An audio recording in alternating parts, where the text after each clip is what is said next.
Dr. Rajendran's Institute of Medical Education. Free PG Medical Entrance Coaching.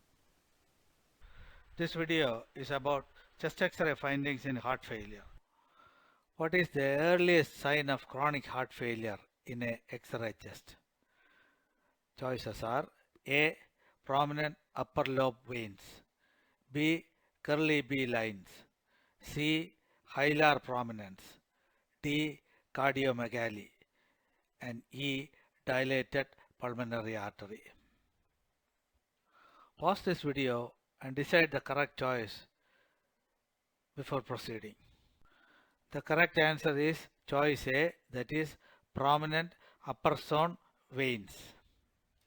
Prominence of the upper zone veins is the earliest abnormality noted in the X-ray chest in chronic left ventricular failure.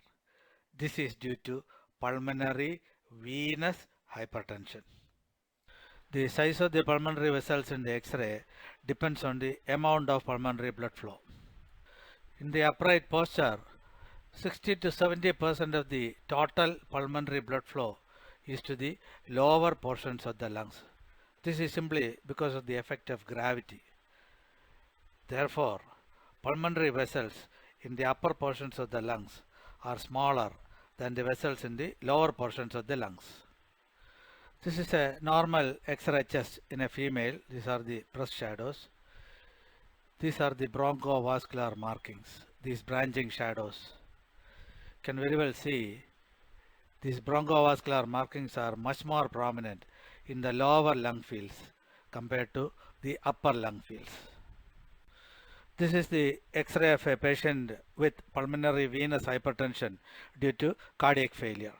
Here you can see the pulmonary vessels in the upper lung fields are much more prominent than the pulmonary vessels in the lower lung fields.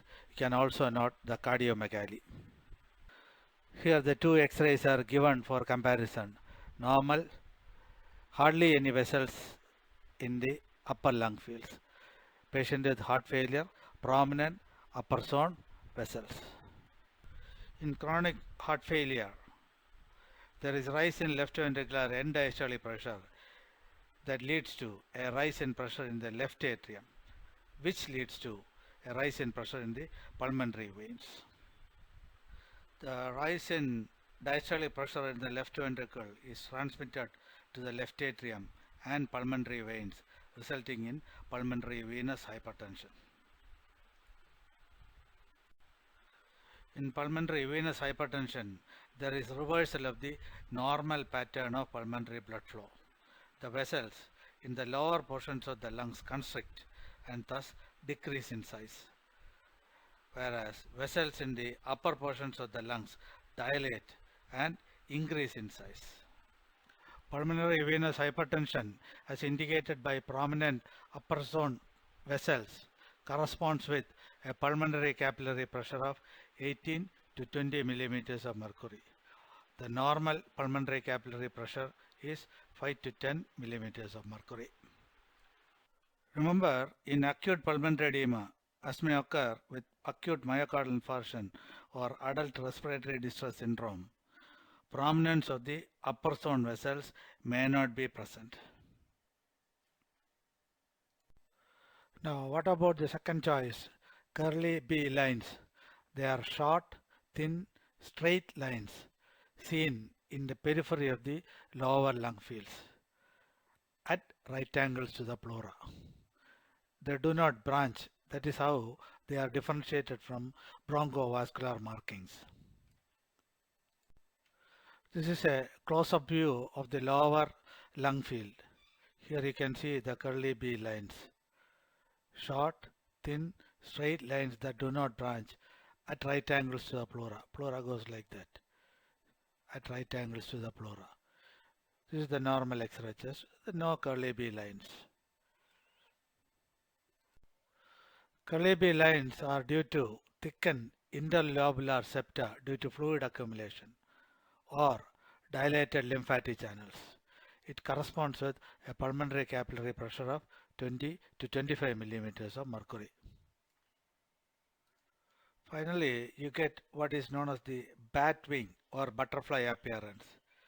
These are ill-defined shadows found bilaterally at the hilea. It is due to fluid leaking into the alveoli, that is alveolar edema.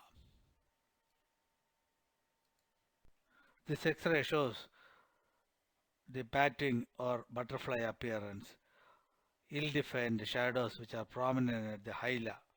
These are due to alveolar edema. Alveolar pulmonary edema or a bat-wing appearance indicates pulmonary venous pressure more than 25 to 30 millimeters of mercury. This is typically found in acute pulmonary edema. This is the X-ray of the same patient after treatment. The hilar shadows have more or less cleared. Cardiomegaly, the fourth choice in the question, is almost always present in chronic heart failure. Remember, cardiomegaly may be absent in acute heart failure. Cardiomegaly is detected by finding the cardiothoracic ratio. To find the cardiothoracic ratio, measure the widest diameter of the thoracic cavity as measured from the inside of the ribs, as shown in the blue line. Then measure the widest diameter of the heart, as shown by the red line. The normal CT ratio is 0.5, that is, the heart should be less than or equal to half of the thoracic diameter. Increased cardiothoracic ratio, that is when it is more than 0.5, it is almost always the result of cardiomegaly. Occasionally, it is due to pericardial effusion or even fat deposition. To summarize, the 4 signs of chronic left ventricular failure are: 1. Prominent upper zone vessels. This is the earliest radiological change. 2. Curly B lines. They are due to interstitial pulmonary edema. 3. Alveolar pulmonary edema, seen in advanced cases of cardiac failure. And 4. Cardiomegaly. It is the hallmark of cardiac failure. In clinical practice, the role of chest X-ray in suspected heart failure cases is to exclude other causes for the dyspnea, which is the most common symptom of heart failure. X-ray is particularly useful to exclude pleural effusion, pneumothorax, lung carcinoma, pneumonia. Currently, the best non-invasive investigation for assessing cardiac structure and function is echocardiography.